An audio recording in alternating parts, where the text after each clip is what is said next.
Okay, here's a little walkthrough of how I play the Cuckoo's Nest on a DG Hohner Pokerwork 208 bass. Play the tune first. Here we go.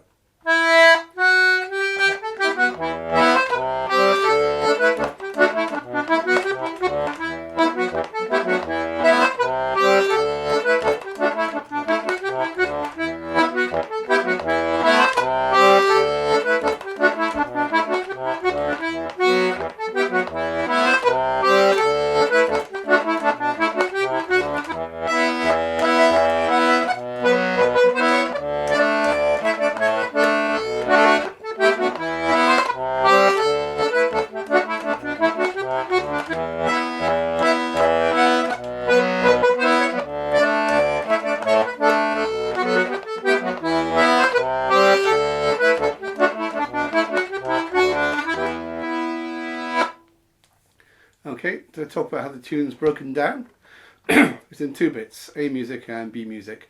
In that particular way through, I played the A music 4 times and the B music twice. Normally when it's written down, you'll probably see it as A music twice and the B music twice, though I kind of prefer the 4A version.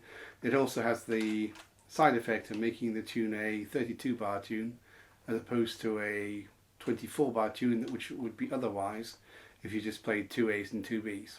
Right, breaking it down, let's start with the A music first. It's a tune in E minor, so you start on the E, on the pull, on the outside row. And the first phrase goes like this.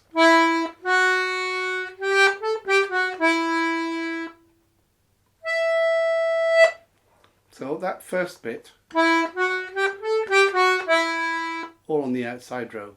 Next note on the inside row, on the pull. That's button 5 here on the pull. Now you push, I think. Yeah. So that phrase all on the inside row. So this phrase, outside row, this phrase, inside row.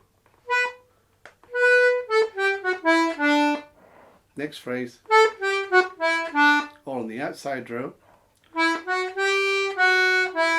all on the outside row. So mostly on the outside row, apart from a small section on the inside row.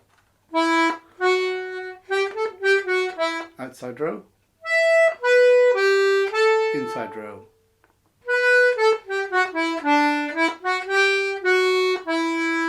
And that's all outside row.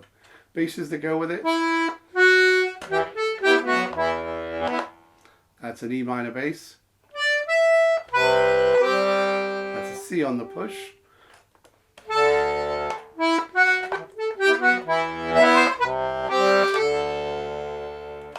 Next to that is a D chord.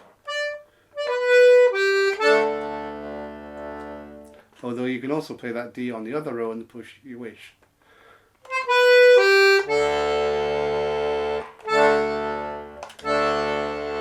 Doesn't make any odds. I find actually when I'm playing it, regardless of what I just said, I actually tend to play that on the push. So it's on the pull, outside row, inside row, outside row. That phrase, all D on the push. C, B minor, E minor. I have modal chords on this thing, so I can play that button and that button together and get a B minor chord, or B modal chord, which will work fine. If you've got thirds in there and you've got a major chord tuned in for that button, you'll probably want to do that button.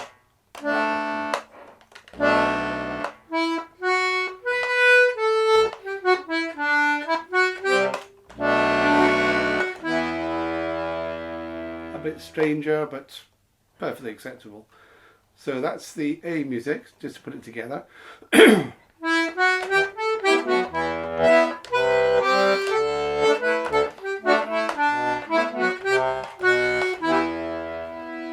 repeat 4 times. Now, come to the B music.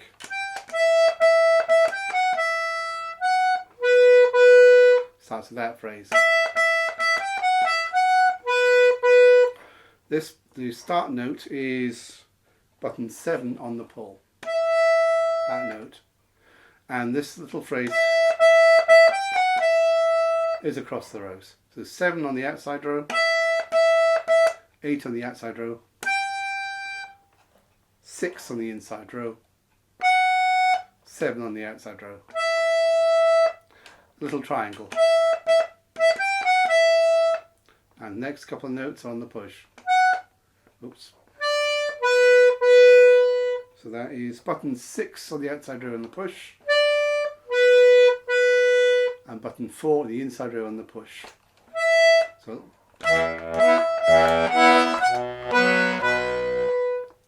that leaves you for the end of that phrase on the button 4 on the push, which is important. You could alternatively press got the same note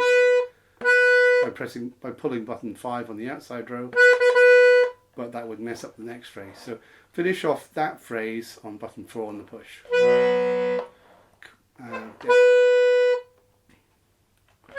So it goes like this. Now you got a little run up.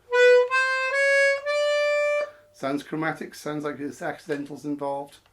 There aren't. It's actually a simple B to C to C sharp to D, which is button 4 on the push, button 4 on the pull, button 6 on the outside row on the pull, button 6 on the outside row on the push.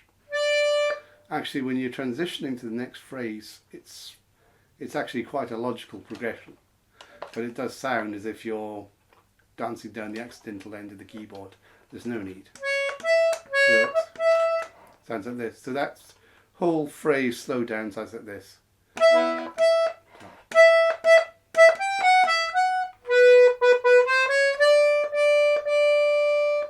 Or with basses.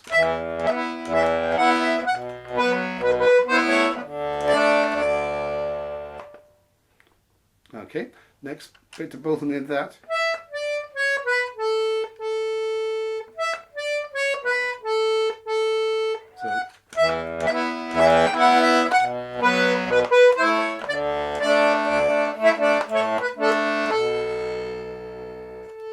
Then again, at the end of that phrase, there I'm playing button 5 on the push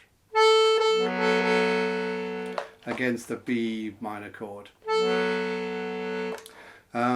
I could equally well press button 4 on the pull in the inside row, button 3 on the pull in the inside row,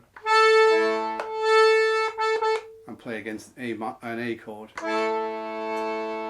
Personal choice time. I kind of prefer the B, so I play it in the push. And the next part of the B music just goes back into effectively what's the A music.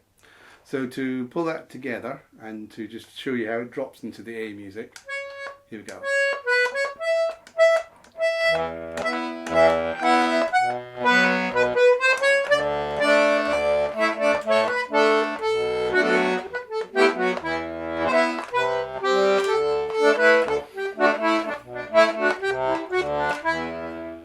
Those last bars are essentially the A music repeated.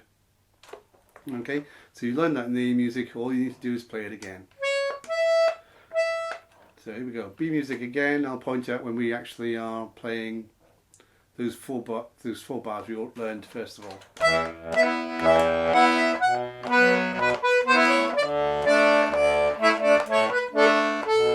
Now repeat the A music.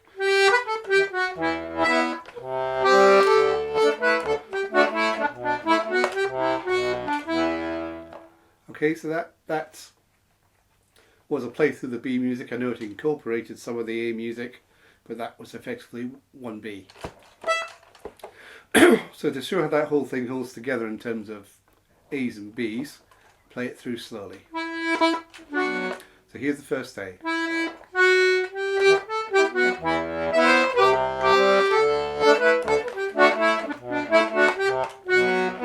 Second A.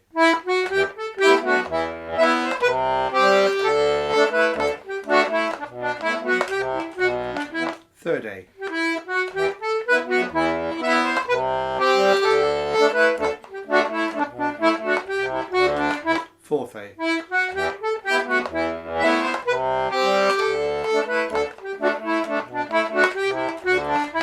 First B.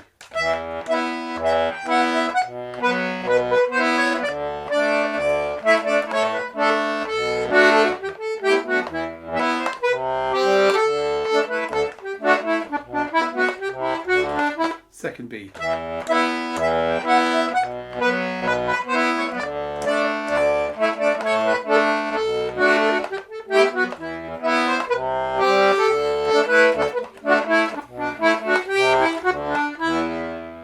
Okay, so it's 4 A's, 2 B's, at least in my version. Normally it's probably just 2 A's, 2 B's. Right, now a few things we can do with that tune. There's some areas in it which are, I guess, come from its dance heritage.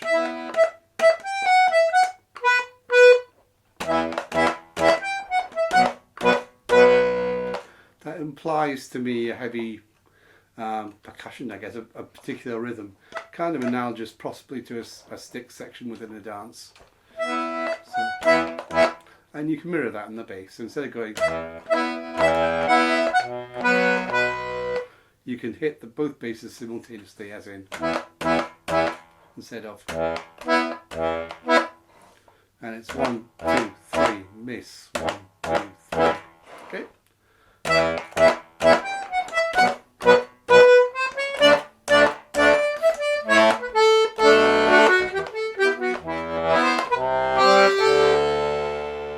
Like that, so you can change.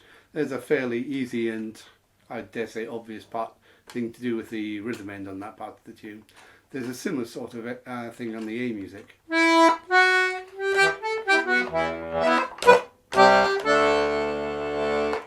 So,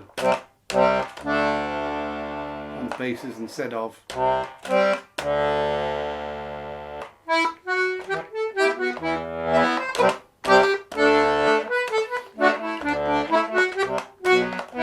So instead of going, a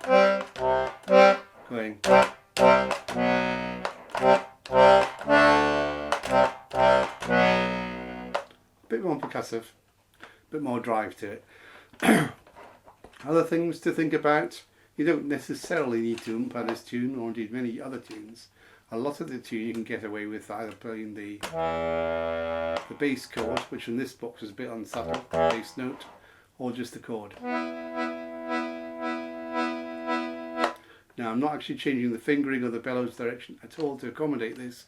It's simply a question of pressing the button when the bellow's in the right direction and taking the finger off when it's not.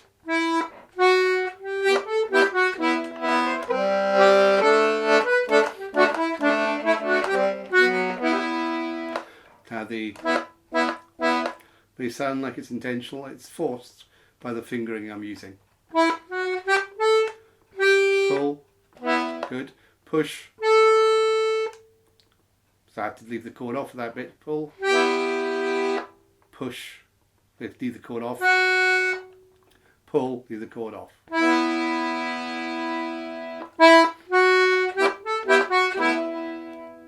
Okay.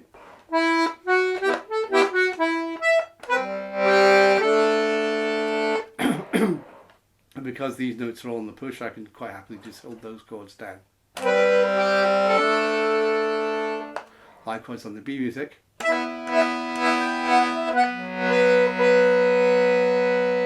Or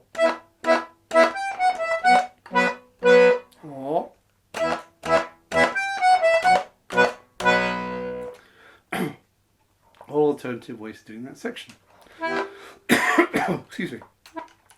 So there we are, that's the tune. That's the Cuckoo's Nest, at least as I play it. Plenty of other ways of playing it, of course.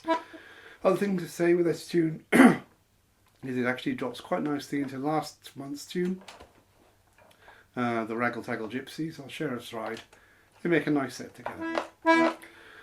I'll play one through each.